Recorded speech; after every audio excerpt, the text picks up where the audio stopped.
Wait, stop. Isn't there something you should be doing right now? Have you seriously forgotten?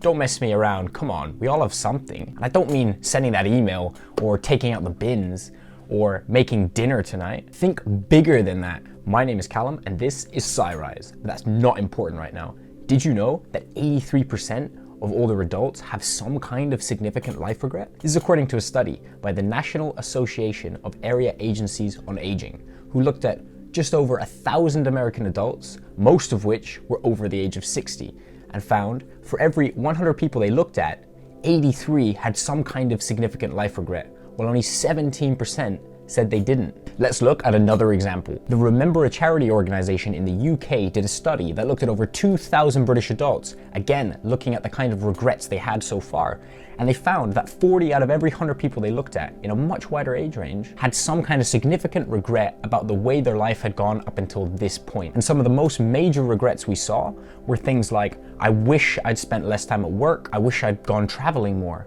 So what is that thing you should be doing right now?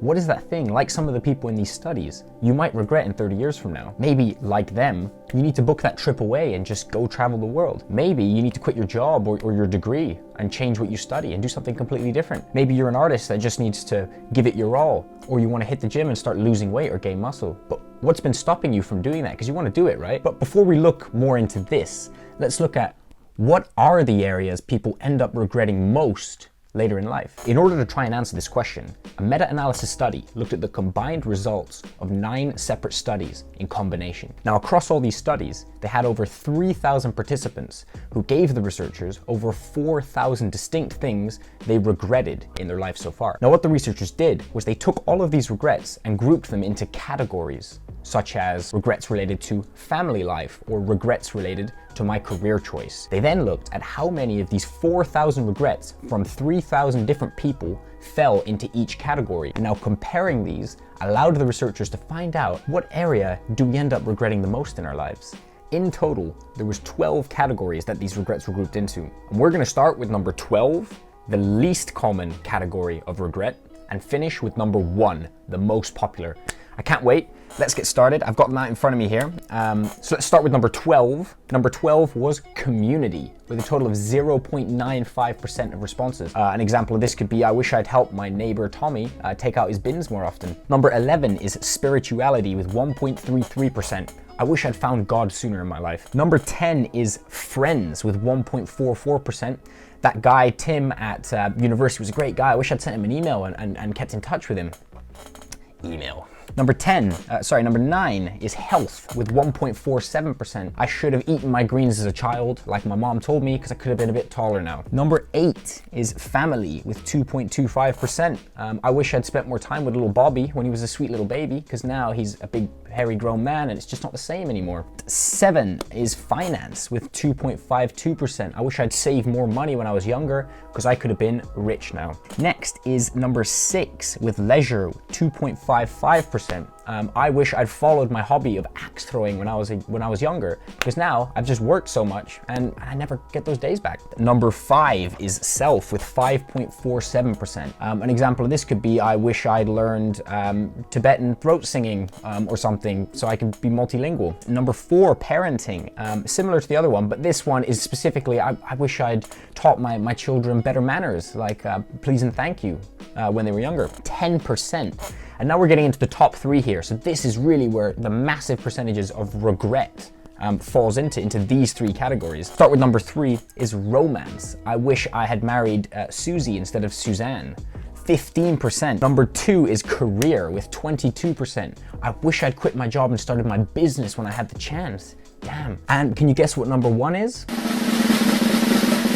It's education with a whopping 32%. So if you're a student, high school student, a university student watching this video, what are you doing? I mean, go on. So these figures are really interesting, but kind of scary at the same time. Research also tells us that people end up regretting the things that they don't try more significantly than the things they try but fail at. And so it's safe to say that in this study, there will have been some regrets related to things people failed at, but the majority will be things people wish they had tried. The question then remains, why did these people not go after what they wanted to do and end up regretting it? It's that easy, isn't it?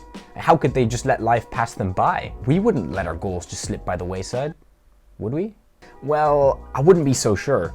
Research conducted by Strava recently found that Sunday the 19th of January in the United Kingdom was the day that the most people gave up on their New Year's resolutions. By this day, 40% of New Year's resolutions had already been dropped, which shows how easy it is to let life get in the way and let the things we want to do fall by the wayside.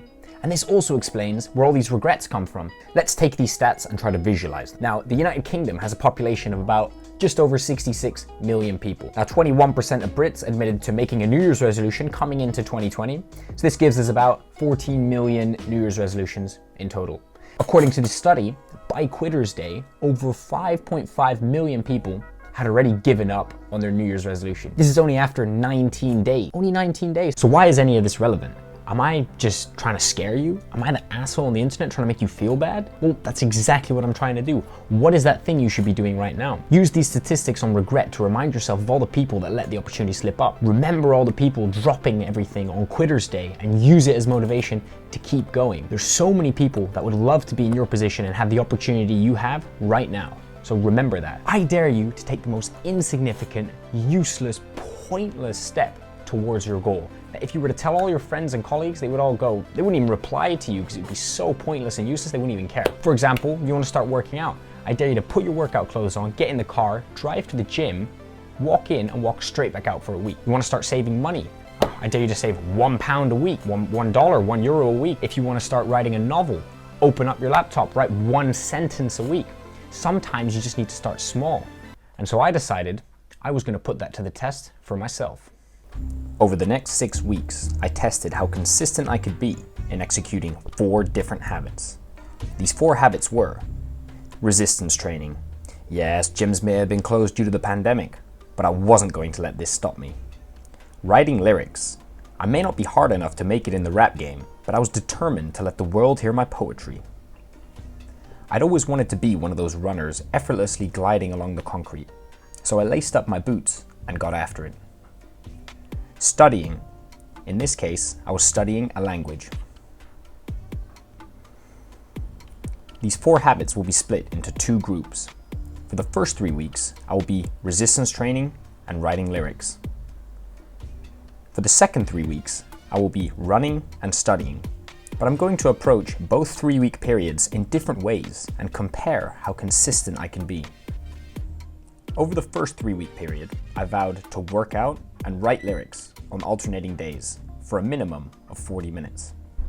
So Monday workout, Tuesday writing lyrics, Wednesday workout, etc. Each time for a full 40 minutes. Saturday was my day off. I would then track how many days I managed to follow through with these activities for the full 40 minutes and how many days I didn't, all while balancing the other priorities in my life, including a full-time job.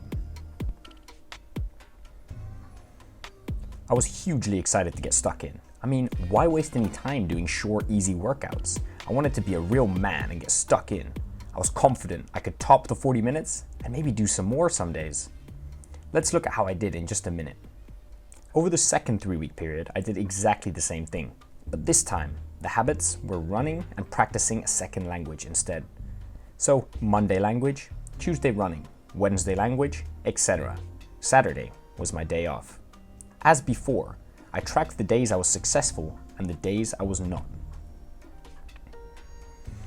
But this time, I decided to embrace my soft side and be kind to myself. Week 1, I only did each of the habits for 5 minutes total, as opposed to the full 40 minutes in the other group. Week 2, I did each of these habits for 20 minutes total, half of the full 40 in the other habit group. And week 3, I did each habit for the full 40 minutes, the exact same duration as all 3 weeks for the other habit group. Let me tell you, the first week was an absolute breeze. I was feeling great. But did starting out easy help me to be more consistent? Especially in the final week where the minimum habit time was the same across both habit groups. Let's start by looking at weeks 1 to 3. Week 1, I managed to complete the full 40 minutes 4 out of the 6 days. I blame busyness at the workplace as being responsible for these 2 unsuccessful days. In total, I missed 1 workout and 1 lyric writing session. Week 2, I managed to complete the full 40 minutes 5 out of the 6 days. An improvement, although I missed 1 lyric session. Week 3, I managed to complete the full 40 minutes 5 out of 6 days and missed 1 of my workouts. There was a clear trend here that I tended to struggle towards the end of the week, especially on Fridays. Who would have guessed? Let's look at weeks 4 to 6. Week 4, how many days did I manage to complete these habits for 5 minutes total? All 6 days. No prizes for this one, and I'm glad I saved myself the embarrassment. Week 5, how many days did I manage to complete these habits for the full 20 minutes? All 6 days. So far, so good. The final week, how consistent was I when required to execute for the full 40 minutes, the exact same as the other group?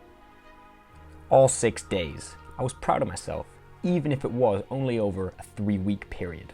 So, when we look at the number of successful days, week 1 was the worst, with only 66% success rate.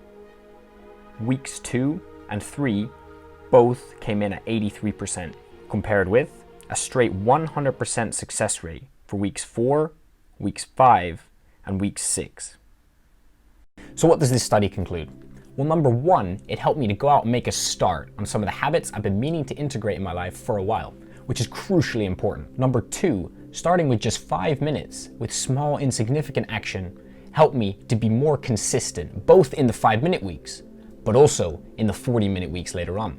And I believe this is because starting small and insignificant helps you to build a routine around the things you're trying to do, which means when you scale up the difficulty like we did here, up to 40 minutes, it becomes automatic and you don't think about it as much. Of course, there's some limitations to this study. It doesn't really prove anything significant at all because I was the only person in the study. And 3 weeks really isn't long enough to prove anything significant. But despite this, it was loads of fun to go out and do this, and some of these habits have even stuck after I finished doing this, which is great. Let the statistics of regret be a reminder to you. You might be young, maybe you're still at high school, maybe you're at university studying a degree, or maybe you're a young professional just getting started. You don't have as much time as you think you do. Let the statistics on people quitting on their New Year's resolutions on Quitter's Day be motivation for you to keep going, because science has told us that even if you go after what you want to do and you end up failing, acting only to fail sure hurts a lot in the short term, but failure to act is far more painful in the long term. So subscribe to the channel. Well, don't subscribe to the channel unless you've gained something from this video, but just make sure you don't regret it.